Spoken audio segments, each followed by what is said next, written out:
Hello everyone, আসসালামু আলাইকুম। হালিমাস কিচেনের পক্ষ থেকে অভিনন্দন জানাচ্ছি।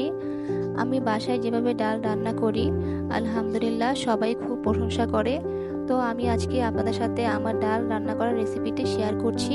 হ্যালো এভরিওয়ান, হাফ কাপ মসুরির ডাল, সাথে আমি 3টা পেঁয়াজ কুচি করে দিয়ে দিয়েছি, হাফ চা চামচ হলুদের গুঁড়া, 1 চা চামচ লবণ, 2-3টা তেজপাতা, হাফ চা চামচ আদা রসুন পেস্ট, 3টা লং, 1 চা চামচ সয়াবিন তেল।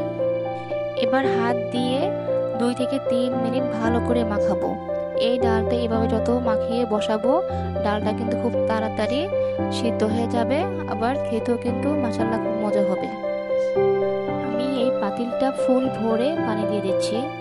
আমি বেশি পাতলাও করব না, আবার ঘনও করব না, সেই অনুযায়ী পানি দিয়ে দিলাম।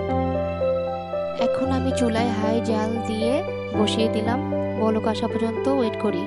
ডাল বলক চলে আসছে, এখন আমি ঢেকে জাল কমিয়ে সিদ্ধ হওয়া পর্যন্ত অপেক্ষা করব। ডাল পুরোপুরি সিদ্ধ হয়ে গিয়েছে, আমার প্রায় 15 মিনিট লেগেছে। ডালে এখন আমি 1 টেবিল চামচ রসুন কুচি দিয়ে দিচ্ছি, 5-6টা ফালি করা কাঁচামরিচ, আরও 2 থেকে 3 মিনিট হাই জালে জাল দিয়ে নিচ্ছি। অন্য একটি ফ্রাই প্যানে 2 টেবিল চামচ সরিষার তেল দিয়ে দিচ্ছি। তেল গরম হয়ে আসলে হাফ কাপ পেঁয়াজ কুচি দিয়ে দিই। পেঁয়াজ হালকা বাদামি রঙের করে ভেজে নিতে হবে। পেঁয়াজ ভাজা হয়ে গেছে, এখন আমি পুরো ডাল দিয়ে দেব। মোটামুটি ডাল রান্না কমপ্লিট হলে সবার শেষে আমি ধনেপাতা কুচি দিয়ে দিচ্ছি এবং একটু নেড়েচেড়ে দিচ্ছি। ধনেপাতা দেওয়ার পরে জাস্ট 1 মিনিট হাই জাল দিয়ে নামিয়ে ফেলতে হবে।